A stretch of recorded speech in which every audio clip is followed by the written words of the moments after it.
السلام علیکم ورحمۃ اللہ وبرکاتہ۔ بسم اللہ الرحمن الرحیم۔ بدبخت انسان کون؟ حضرت ابو واقد لیثی رضی اللہ عنہ کہتے ہیں کہ ایک مرتبہ رسول اللہ صلی اللہ علیہ وسلم مسجد میں تشریف فرما تھے اور لوگ آپ صلی اللہ علیہ وسلم کے ارد گرد بیٹھے ہوئے تھے کہ 3 آدمی وہاں آئے۔ 2 رسول اللہ صلی اللہ علیہ وسلم کے سامنے پہنچ گئے اور ایک واپس چلا گیا۔ پھر وہ دونوں رسول اللہ صلی اللہ علیہ وسلم کے سامنے کھڑے ہو گئے۔ اس کے بعد ان میں سے ایک نے جب مجلس میں ایک جگہ کچھ گنجائش دیکھی تو وہاں بیٹھ گیا، اور دوسرا اہل مجلس کے پیچھے بیٹھ گیا، اور تیسرا جو تھا وہ لوٹ گیا۔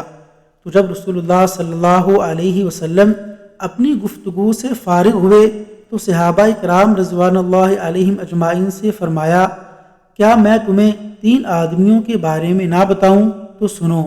ان میں سے ایک نے اللہ سے پناہ چاہی، اللہ نے اسے پناہ دی، اور دوسرے کو شرم آئی تو اللہ بھی اس سے شرمایا کہ اسے بھی بخش دیا، اور تیسرے شخص نے منہ موڑا تو اللہ نے بھی اس سے منہ موڑ لیا۔ تشریح: ثابت ہوا کہ مجالس علمی میں جہاں جگہ ملے بیٹھ جانا چاہیے۔ آپ صلی اللہ علیہ وسلم نے مذکورہ 3 آدمیوں کی کیفیت مثال کے طور پر بیان فرمائی۔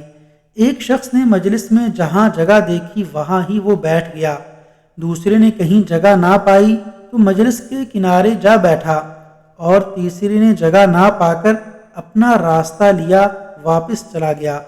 حالانکہ رسول اللہ صلی اللہ علیہ وسلم کی مجلس سے اعراض گویا اللہ سے اعراض ہے، اسی لیے آپ صلی اللہ علیہ وسلم نے اس کے بارے میں سخت الفاظ فرمائے۔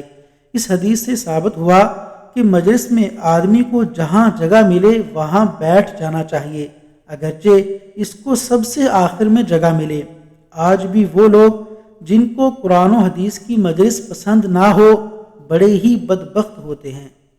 اللہ تعالیٰ کی بارگاہ میں دعا ہے کہ اللہ تعالیٰ قرآن و حدیث کا علم سیکھنے، سمجھنے اور پھر اس پر عمل کرنے کی توفیق عطا فرمائے۔